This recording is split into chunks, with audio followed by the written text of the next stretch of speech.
The two big drivers of Bitcoin price going up are innovation and inflation, right? Bitcoin's going to go up because capital is going to be created by technology. And as the world gets richer, the capital is going to have to find a home. The future economy is digital intelligence, and it's going to need to move digital energy protected by digital power in order to engage in digital commerce.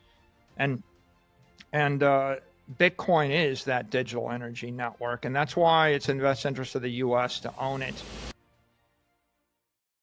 Bitcoin is the winner. It's the orange dwarf. It's got the network effect, and it is the most powerful global capital asset and global property asset. So if you think about, let's take every country in Africa. You think there's a country in Africa that can launch the next Bitcoin that won't collapse against Bitcoin? Now take every country in South America.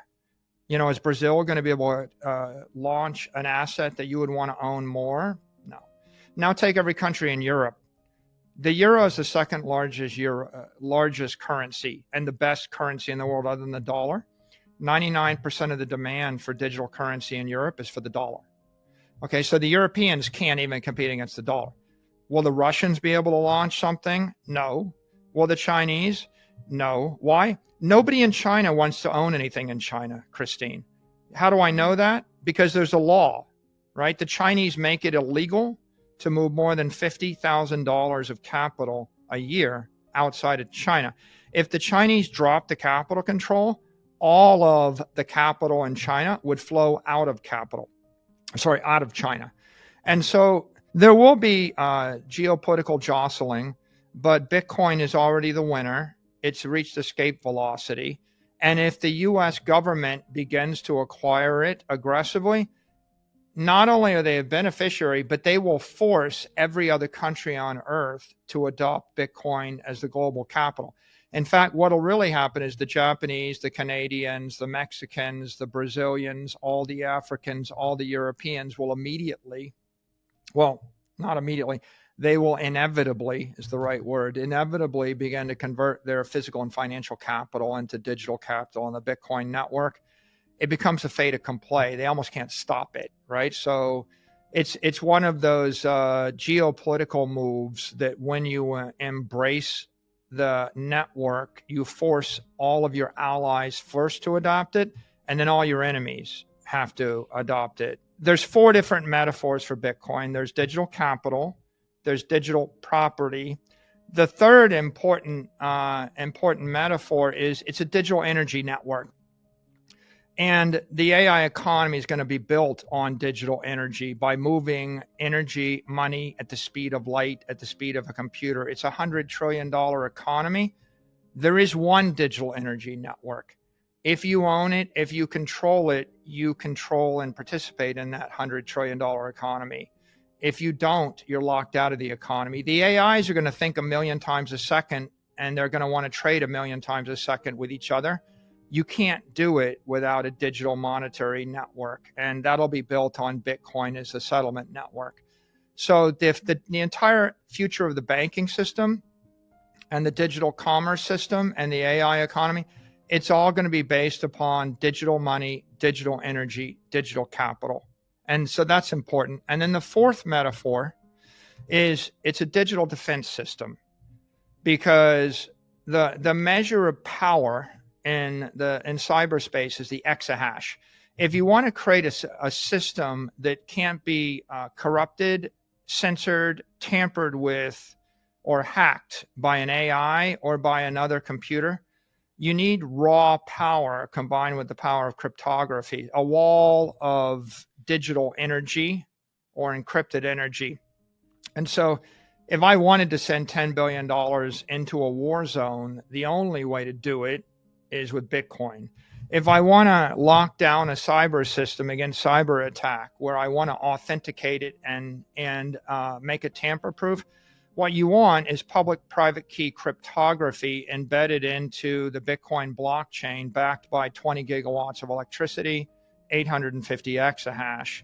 No one can crack that, right? And we have a situation today where Satoshi could prove to you in 1 second that they are in possession of 80 billion worth of capital by simply signing a message with their private key. That has profound cybersecurity implications for the country. So when you put them all together, right, digital capital, digital property, digital, energy, and digital defense, what you can see is that you either going to own cyberspace, and owning cyberspace is owning the asset and controlling the network, controlling cyberspace, or your enemy does. And if you lose control of your airspace, you get bombed back to the Stone Age in 1 week. You lose the country. If you lose control of the sea lanes, you lose the country. If you lose control of cyberspace, not only can you not send money between New York and Tokyo, you can't send money between New York and Chicago. You can't even send money between your computer and the computer in the same room next to you in a secure fashion. So in this case, the reason this is important to U.S. digital supremacy is the future economy is digital intelligence, and it's going to need to move digital energy protected by digital power in order to engage in digital commerce. And Bitcoin is that digital energy network, and that's why it's in the best interest of the U.S. to own it. You don't think any other cryptocurrency qualifies to be in a strategic reserve in the United States other than Bitcoin because of its decentralization and it has no issuer? I think there's only one universally acknowledged digital commodity in the world. Okay. Right? There's only one. There's Bitcoin. I've said that, right? There is no second best. I've implied that and said that, and I've spent $33 billion based on that. So yeah, it was my view 4.5 years ago. There's one digital commodity. But Christine, there's a more important point here. Even if there was a second, third, and fourth, like let's take the fork wars, Bitcoin Cash, Bitcoin Satoshi Vision. Even if you fork Bitcoin and you maintain that's a commodity, they're all going to zero if the use case is store of value or cap or money, right? Because if you were to fork Bitcoin and claim it's decentralized, the free market is going to pick the strongest network and it's going to be monetized and everything else is going to zero. So it doesn't matter from a practical point of view. My position is not that you couldn't theoretically create another digital commodity. For example, if China forked Bitcoin and declared China coin and then said it's legal to mine China coin and it's tax-free to hold China coin and you can bank China coin in China, in theory, the power of a nation state could create digital property in China. Just like for example, I acknowledge that real estate in China is an asset without an issuer. I just don't want to own it, right? Like an American doesn't want to own Chinese real estate. An American wouldn't want to own China coin. But in theory, if you understand the economic theory of a crypto commodity, you could create it. It's just very unlikely at this point you can ever create a global money that's a crypto commodity because Bitcoin has $1 trillion of smart money behind it. And the next best thing doesn't have even 1%. The point that I make is that there are 4 different metaphors, 4 different ways to understand the Bitcoin network. You can understand Bitcoin as digital capital. It is the asset without the issuer. If it's digital capital, then it's going to grow to a $200 trillion plus network over time. And the value to the United States is anywhere from $3 trillion to $100 trillion if the U.S. begins to acquire that network. So, as digital capital, it can negate or retire the national debt, or it can convert us from owing 40 trillion to owning 40 trillion of net assets. So it's a very powerful financial lever. And the companies in the United States, like my company, they're capitalizing on Bitcoin. They're going to be worth 20 to 40 trillion dollars just on their Bitcoin assets if they continue to capitalize.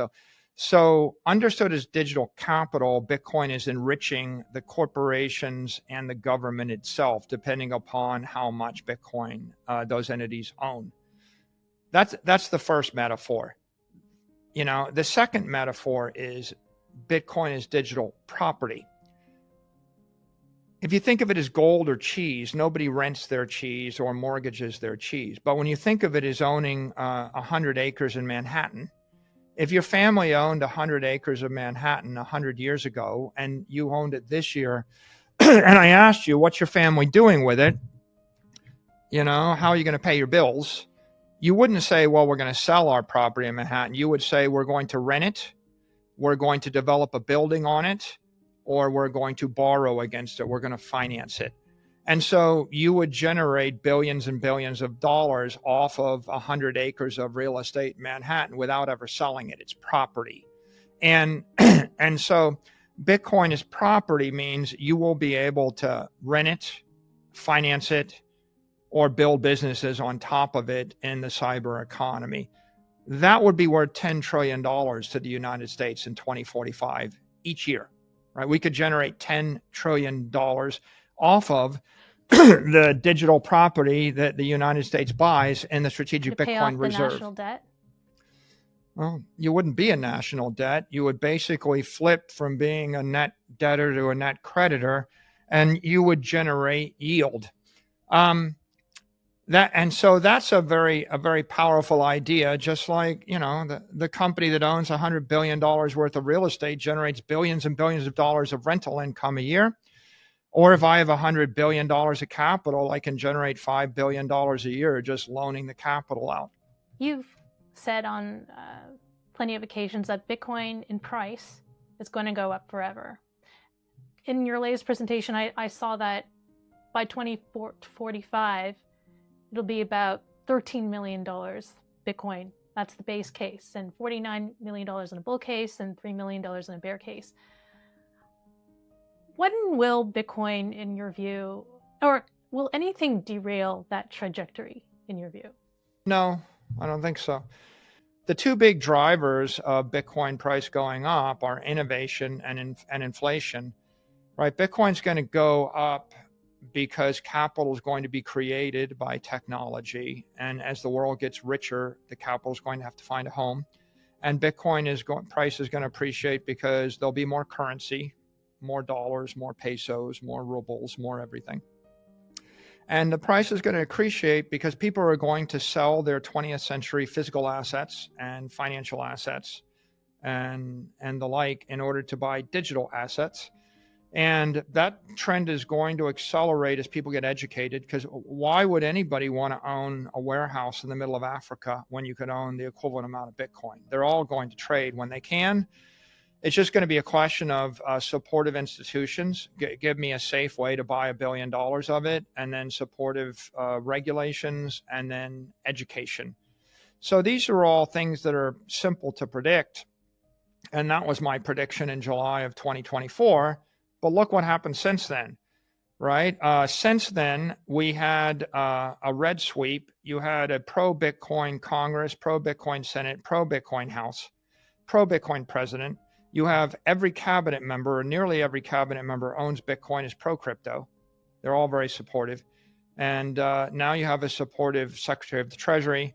You have one executive order, directing that we create a vibrant digital assets industry in the United States. You have a second executive order creating a strategic Bitcoin reserve. You have a huge amount of momentum. What I've seen is a sea change over the past 16 weeks. Most conventional investors and traditional investors everywhere in the world that were not interested or afraid of this asset class, they have all flipped their view to being very curious. So I've been invited to conferences in South America with the 100 wealthiest families for the first time. I've been invited to speak to all the Middle Eastern sovereign wealth funds for the first time. I've been invited to speak at Morgan Stanley's tech conference, the most prestigious one in the tech industry of tech investors, for the first time. I've been invited to speak at CPAC, the Conservative Political Action Committee, for the first time. I've been invited to the White House to speak to the President of the Cabinet for the first time, right? And so there's that speech that I gave on Tuesday at the National Press Club on, there were 2 senators on stage with me for the first time. And so what you have is an avalanche of institutional interest by mainstream policymakers, business leaders, investors. The future of digital tokens, digital currencies, digital securities, and digital commodities will all emanate from Washington, D.C., and every other financial regulator and every banking regulator everywhere in the world will follow.